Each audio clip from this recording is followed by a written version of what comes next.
ಎಲ್ಲ ನನ್ನ ಪ್ರಿಯ ಪ್ರೇಕ್ಷಕರಿಗೆ ನಮಸ್ಕಾರ. ಎಲ್ಲ ಕ್ಷೇಮವಾಗಿದ್ದೀರಾ ಅಂತ ಭಾವಿಸ್ತೀನಿ. ಹಾಗೆ ಪರೀಕ್ಷೆಗೂ ಕೂಡ ಸರಿಯಾದ ತಯಾರಿಯನ್ನ ನಡೆಸ್ತಾ ಇದ್ದೀರಾ ಅಂತ ಭಾವಿಸ್ತಾ ನೋಡಿ, ಇತ್ತೀಚೆಗೆ ಪ್ರಚಲಿತದಲ್ಲಿರ್ತಕ್ಕಂಥ ಸುದ್ದಿಯನ್ನ ಮತ್ತೊಂದು ನೋಡೋದಾದ್ರೆ, ಬೆಂಗಳೂರಿನ ಕೆಂಪೇಗೌಡ ಅಂತಾರಾಷ್ಟ್ರೀಯ ವಿಮಾನ ನಿಲ್ದಾಣ ಅಂತಕ್ಕಂಥದ್ದು ನೋಡಿ 20ಕ್ಕೆ 18.6 ಅಂಕಗಳನ್ನು ಗಳಿಸುವ ಮೂಲಕ ಜಾಗತಿಕವಾಗಿ ಮೂರನೇ ಸ್ಥಾನವನ್ನ ಇದು ಪಡ್ಕೊಂಡಿದೆ.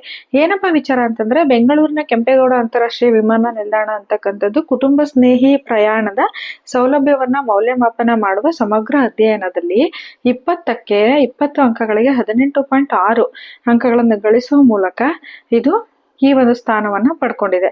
ಜೊತೆಗೆ ಈ ಸಂಸ್ಥೆ ಅಂತಕ್ಕಂಥದ್ದು ಯಾವ ಸಂಸ್ಥೆ ಅಂದ್ರೆ attractiontickets.com ಅಂತಕ್ಕಂಥ ಸಂಸ್ಥೆ ನಡೆಸಿದ ಜಾಗತಿಕ ಅಧ್ಯಯನ ಮಕ್ಕಳೊಂದಿಗೆ ಪ್ರಯಾಣಿಸಲು ಅತ್ಯುತ್ತಮ ವಿಮಾನ ನಿಲ್ದಾಣಗಳನ್ನ ಗುರುತಿಸೋದಿಕ್ಕೆ 140ಕ್ಕೂ ಹೆಚ್ಚು ಪ್ರಮುಖ ವಿಮಾನ ನಿಲ್ದಾಣಗಳನ್ನ ಮೌಲ್ಯಮಾಪನವನ್ನ ಮಾಡಿದೆ.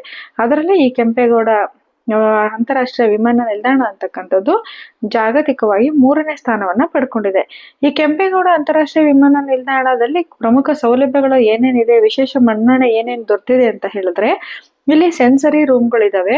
ನಗರಗಳ ಬೆಳವಣಿಗೆಯ ಭಿನ್ನತೆ ಹೊಂದಿರುವ ಅಥವಾ ಸಂವೇದನಾ ಪ್ರಕ್ರಿಯೆಯಲ್ಲಿ ಸೂಕ್ಷ್ಮತೆಯನ್ನ ಅನುಭವಿಸುವ ಪ್ರಯಾಣಿಕರಿಗಾಗಿ ಮೀಸಲಾದ ಸೆನ್ಸರಿ ರೂಮ್ಗಳನ್ನ ಹೊಂದಿರುವ ಭಾರತದ ಮೊದಲ ವಿಮಾನ ನಿಲ್ದಾಣಗಳಲ್ಲಿ ಇದು ಕೂಡ ಒಂದಾಗಿದೆ.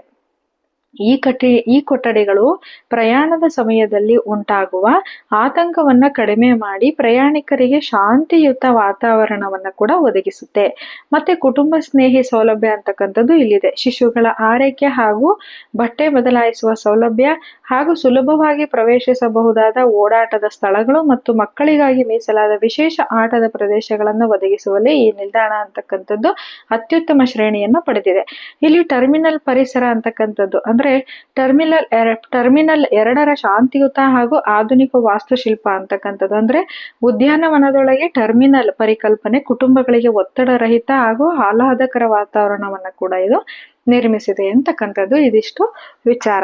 ಇದರ ಜೊತೆಗೆ ಇನ್ನೊಂದು ಮುಖ್ಯ ವಿಚಾರವನ್ನ ನಾವು ನೋಡೋದಾದ್ರೆ ನೋಡಿ, ಮತಾಂತರಿಗಳಿಗೆ ಮೀಸಲು ಅರ್ಹತೆ ಇಲ್ಲ ಅಂತ ಹೇಳ್ಬಿಟ್ಟು ಒಂದು ಚಾರಿತ್ರಿಕ ತೀರ್ಪನ್ನ ನೀಡಿದೆ. ಯಾವುದು? ಮದ್ರಾಸ್ ಹೈಕೋರ್ಟ್ನ ಮಧುರೈ ಪೀಠ ಅಂತಕ್ಕಂಥದ್ದು ಚಾರಿತ್ರಿಕ ತೀರ್ಪನ್ನ ನೀಡಿದೆ.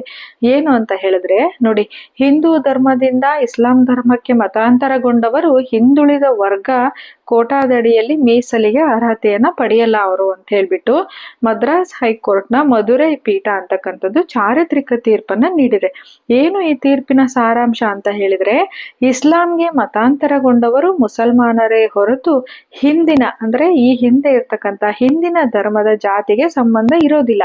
ಹಾಗಾಗಿ ಮತಾಂತರಗೊಂಡವರಿಗೆ ಹಿಂದುಳಿದ ವರ್ಗಗಳಡಿಯಲ್ಲಿ ಮೀಸಲು ನೀಡ್ತಕ್ಕಂತಹ ತಮಿಳುನಾಡು ಸರ್ಕಾರದ 2024ರ ಆದೇಶವನ್ನ ಅಸಂವಿಧಾನಿಕ ಅಂತ ಹೇಳಿ ಘೋಷಣೆ ಮಾಡಿದೆ. ಸಂವಿಧಾನದಲ್ಲಿ 25ನೇ ವಿಧಿಯಡಿಯಲ್ಲಿ ಏನಿದೆ ಅಂತ ಹೇಳಿದ್ರೆ, ಧರ್ಮ ಬದಲಾಯಿಸಬಹುದು ಅಂತಕ್ಕಂಥದ್ದು ಮೂಲಭೂತ ಹಕ್ಕಾಗಿದೆ 25ನೇ ವಿಧಿಯಡಿಯಲ್ಲಿ. ಆದ್ರೆ ಧರ್ಮವನ್ನ ಬದಲಿಸಿದ ನಂತರವೂ ಕೂಡ ಮೀಸಲು ಸೌಲಭ್ಯಗಳನ್ನ ಪಡಿಬಹುದು ಅನ್ನೋದಕ್ಕೆ ಸಂವಿಧಾನಾತ್ಮಕವಾಗಿ ಅವಕಾಶ ಅಂತಕ್ಕಂಥದ್ದು ಇಲ್ಲ. ಹಾಗಾಗಿ ಮದ್ರಾಸ್ನ ಹೈಕೋರ್ಟ್ ಆಗಿರ್ತಕ್ಕಂಥದ್ದು ಮಧುರೈ ಪೀಠ ಅಂತಕ್ಕಂಥದ್ದು ಚಾರಿತ್ರಿಕ ತೀರ್ಪನ್ನ ನೀಡಿದೆ. ಏನಂತ? ಮತಾಂತರಿಗಳಿಗೆ ಮೀಸಲಿಗೆ ಅರ್ಹತೆ ಅಂತಕ್ಕಂಥದ್ದು ಇಲ್ಲ ಅಂತಕ್ಕಂಥ ವಿಚಾರ. ಧನ್ಯವಾದಗಳು. ಮುಂದಿನ ವಿಡಿಯೋದಲ್ಲಿ ಭೇಟಿಯಾಗೋಣ. ಯಾರ್ಯಾರು ಸಬ್ಸ್ಕ್ರೈಬ್ ಆಗಿಲ್ಲ ದಯವಿಟ್ಟು ಸಬ್ಸ್ಕ್ರೈಬ್ ಆಗಿ ಒಳ್ಳೆ ವಿಚಾರಗಳನ್ನ ಸ್ನೇಹಿತರ ಜೊತೆ ಹಂಚಿಕೊಳ್ಳಿ.